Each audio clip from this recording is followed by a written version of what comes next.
자, 오늘도 또 진행해 보겠습니다. 제가 대선 후보, 각 당의 대선 후보가 어떻게 결정될 것이냐. 2주 전에 제가 예언을 했는데요. 반응이 재밌고 뜨거웠습니다. 민주당은 문재인 후보가 될 것이다. 국민의당은 손학규 전 대표가 될 것이다. 바른정당과 한국당은 홍준표 경남지사가 될 것이다. 의의를 제기하기도 하고 대체적으로 잘 평가했다 이렇게 말하는 사람들도 있어요. 그리고 나서 2주 정도가 흐르면서 여러 가지 이제 그 변화가 좀 생겼습니다. 제가 예언했던 것처럼 안희정 충남지사는 꺾였죠. 또 그냥 하루 이틀 사이에 희한하게 한 6, 7%가 꺾여서 20%가 넘어간 후보가 지금 14%대로 떨어졌고요.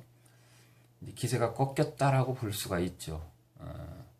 저 같은 사람들이 주장한 것이 옳다라고 평가가 된 겁니다. 그리고 이제 국민의당의 손학규는 좀 의외지 않느냐 이런 얘기를 들었는데요. 자, 내일 정도, 내일이 이제 일요일입니다. 아니, 모레 정도 국민의당 룰이 발표될 겁니다.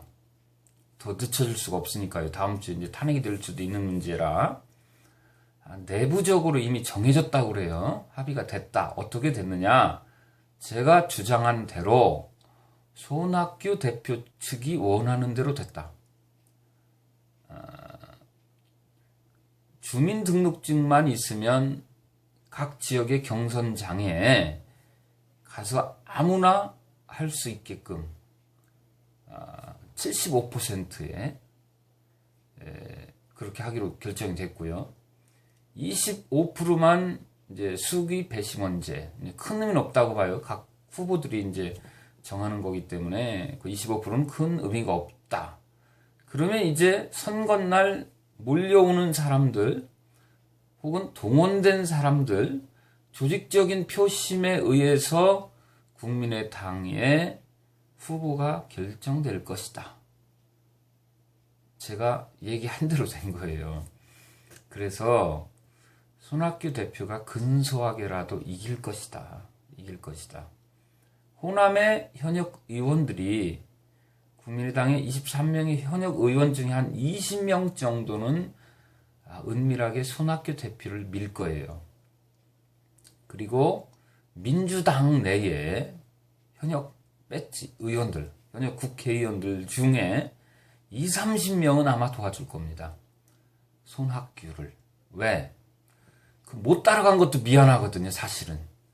배지가 뭐라고 자기를 거의 키워준 어르신을 배신하고 국민의당에 따라가지 못하고 민주당에 남아있는 그 죄책감을 느끼는 손학규의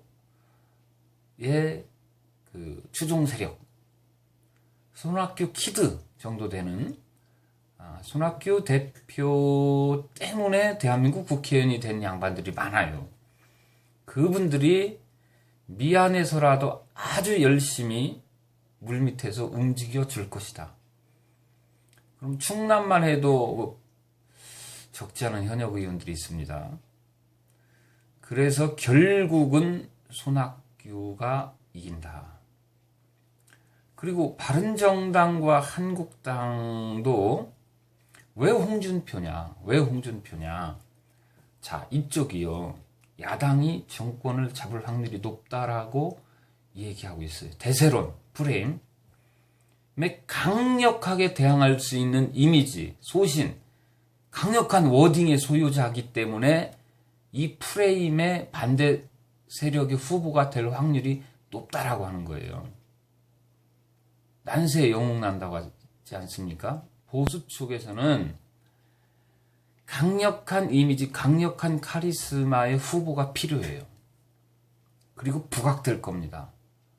벌써부터 저쪽 진영에서는, 야당에서는 굉장히 충격적인 법으로 갈 만큼, 고소를 할 만큼 심각한 워딩을 날렸어요. 전 노무현 대통령 혹은 문재인, 안희정을 향해서 센 워딩을 웬만한 정치인은 감히 하지 못할 얘기 그래서 이런 프레임 속에서 강력한 지도자를 필요로 하는 보수 세력에게 가장 적합한 후보이기 때문에 결국은 유승민이라든가 남경필 후보로는 안 된다는 얘기예요. 문재인을 대항하기 위해서, 손학규를 대항하기 위해서는 강력한 카리스마의 소유자가 필요하다. 그래서 바른정당과 한국당은 결국은 홍준표 경남지사로 후보가 결정될 것이다. 그리고 단일화될 것이다. 저는 이렇게 보는 겁니다. 그러면 문재인의 대세론, 손학규의 포용력, 여야를 넘어서는 포용력, 실력, 인격, 그 다음에 좀 이제 수세에 밀려있는 보수 세력의 그 강력한 카리스마의 소유자인 홍준표 경남도지사와의 산파전이 될 확률이 높다. 이 중에 한 명 벗어나기 어려울 것이다 라고 저는 예언을 하는 건데요. 제가 신이 아니니까 틀릴 수 있는 거죠. 당연히. 그렇다면 이 세 분을 꺾을 만한 그 다음 타자는 누구냐? 국민의당이 안철수겠죠. 그러면 민주당은 과연 안희정이냐 이재명이냐? 문재인을 꺾을 확률, 그리고 2등을 확률이 높은 후보는 말할 것도 없습니다. 이재명입니다. 안희정이 아니에요. 안희정이 한 15% 나오고 이재명 8%, 9% 나오니까 이재명 씨가 3등 할 것 같죠. 천만의 말씀입니다. 이재명 씨는 문재인을 이길 수도 있어요. 왜 그러냐? 제가 SNS의 위력에 대해서 한 편 올렸습니다만은 SNS의 소통 능력에서는 이재명 씨가 정확하게 진단하기 어려울 정도로 치고 올라오고 있다. 기적을 일으킬 수 있다. 이런 후보라고 저는 보고요. 또 문재인과 안희정과 이재명의 차이는 극명한 차이가 있습니다. 자, 문재인은 정권을 잡았던 노무현 정부, 노무현 세력의 권력자들이 만든 후보예요. 안희정은 자기가 주장하는 대로 친노의 장자라고 얘기하고 있어요. 권력자들이 밀은 후보입니다. 이재명은 국민이 만든 후보예요. 국민의 후보예요. 지금 세는 약하지만 민중이 만든 후보예요. 이재명 모릅니다. 이재명은 어디까지 오를지 모르는 후보예요.